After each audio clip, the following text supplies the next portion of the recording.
Your maggot status is just like through the roof. You have reached peak maggotum. Congratulations. Hello there, maggots. It's Lauren here. Happy Maggot Monday. Hope you're doing fantastic. We're back to Iowa. At this moment in time, I have no idea what video I'm going to do. I'm on the Wikipedia page for the album because that's where I find out where the bonus tracks are, if there are bonus tracks. I'm not seeing any that I haven't done. Is that true? That sucks. Let's see here. My Plague music video. Heretic Anthem Live. Goat. The Craig Jones story. An hour-long collection of rare footage and interviews of Craig Jones. That would just be so fantastic. Can you imagine an hour-long collection of Craig Jones footage? You're probably thinking, I don't think I want to watch that. But yeah, you do. Slipknot's Iowa, 10 facts you probably didn't know. So maybe you've never seen this, you probably have. It's another Loudwire special. Sorry if you were expecting a song, but you know, life is full of unexpected things.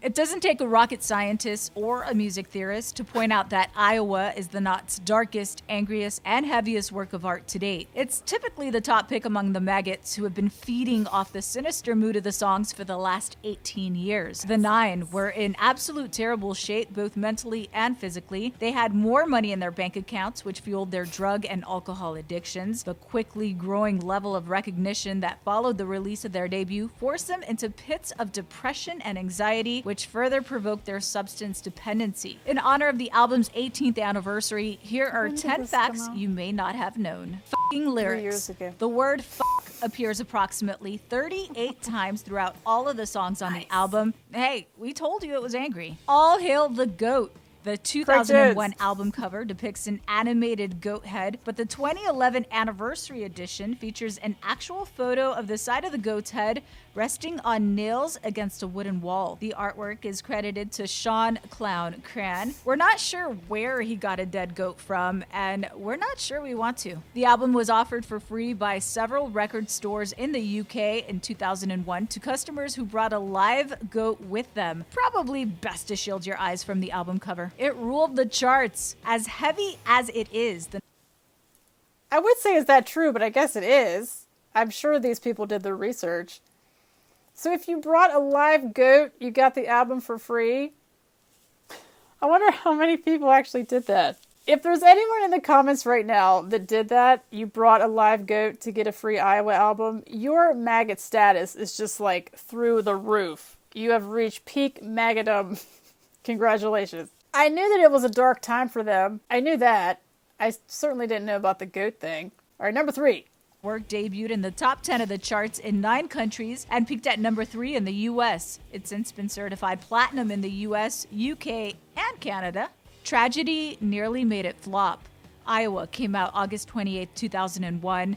While it did sell initially, tragedy struck the U.S. when the events of 9/11 happened just a few weeks later. The country went into shock, and understandably, many people weren't focused on music. What people don't realize is that as popular as Iowa was, the album didn't sell. The album didn't sell at all after 9/11, Corey Taylor told The Ringer.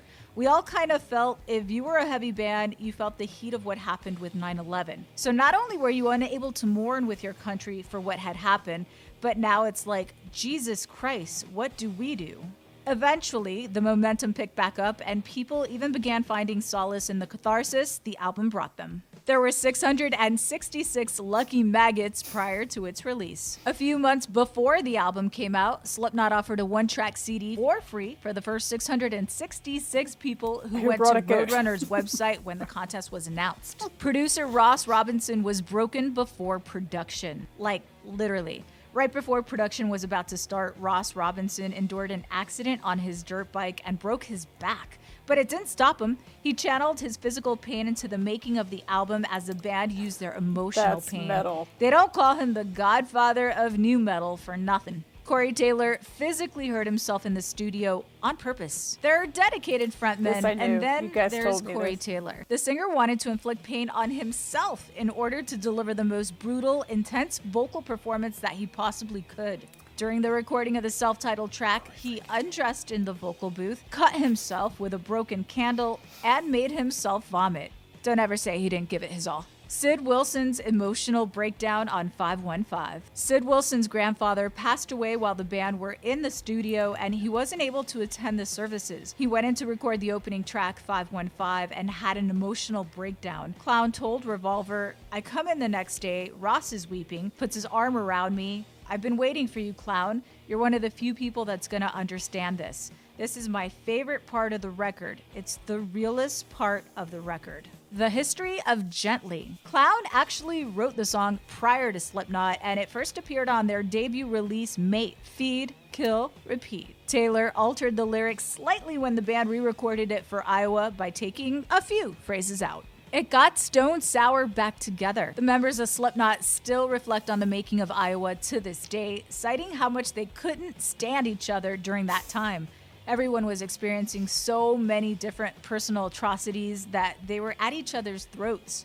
So Corey Taylor decided to get back with Stone Sour, who had called it quits in 1997, and Jim Root joined him. There was a lot of screaming and a lot of animosity, and that's one of the big reasons we went and restarted Stone Sour. We had to get the fuck away, and I realized I had been giving up too much power, too much control.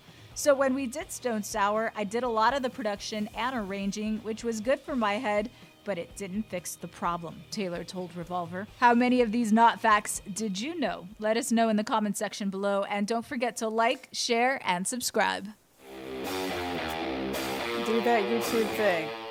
Most of those I did not know. I'm going to add the 11th fact that you probably didn't know. When I first heard, I guess it was Disaster Piece was my first Iowa song.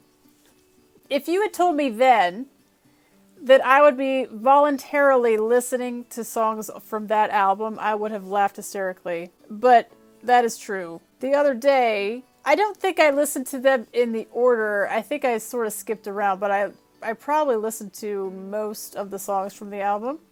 Just one of those days where you need angry Corey yelling at you. I just never would have believed it. What has happened to me? Actually, I know what's happened to me. I've become a maggot. That's what happens. But if you're just feeling angry and you just hate everyone, there's just no better album, I think, than this one. Plus, the Heretic Anthem. The freaking Heretic Anthem. I love that song.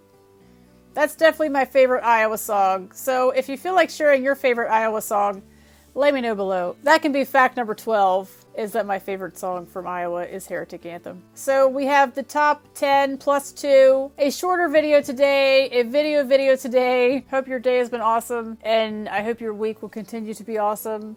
And I will see you again next Maggot Monday for something else. We'll find out. So thanks for watching, and I will see you for the next one.